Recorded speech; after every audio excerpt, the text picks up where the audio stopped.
Alrighty guys, today we're going to make my favorite smoothie. If you're one of my clients, you're already familiar with this smoothie because it's one of my favorites. So, we're gonna start with some Greek yogurt. I go with 0 non-fat, but you can go with whatever fat you'd like. And I'm gonna take about a cup of this, and I'm gonna put it straight into my blender there.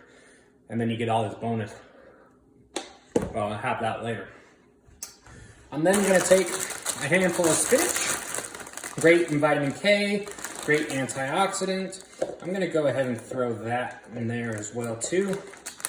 Delicious. Speaking of antioxidants, blueberries have got to be probably one of the best antioxidants out there. I really recommend you eat, well, really any berry.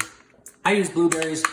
You can substitute these for raspberries, strawberries, cherries. I usually tell people to go about 3 ounces, but honestly, no one ever got fat from eating blueberries, so you can eat as many blueberries as you want. They're gonna be great. I love blueberries.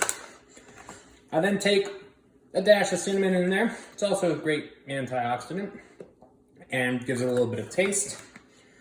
I'm going to go ahead and take 1 scoop of protein powder. I use the Rule 1 Hydrolyzed isolate protein powder. It is 100 calories. I'm using the frozen banana flavor, 0 grams of fat, 1 gram of carbs, 0 grams of sugar, and it tastes great. No digestion problems whatsoever. Really recommend it. So I'm gonna go ahead and take a scoop of this banana. I'm running a little low, and I'm gonna throw that in there. Now I'm gonna go ahead and tell you to take a little bit of almond milk. I use unsweetened vanilla. You can use sweetened vanilla, but there's plenty of sweetness in this shake that you're going to get from the protein powder and the blueberries. So it's not really necessary. All right. And then I'm going to take this, screw this lid on, and I'm going to bring over my magic bullet here.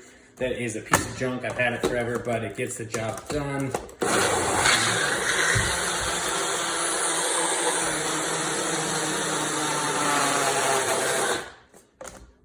And there you have it. Very, very high protein, very low carb, very high in antioxidants, very high in vitamin and minerals. It's a delicious smoothie. I encourage everybody to try it.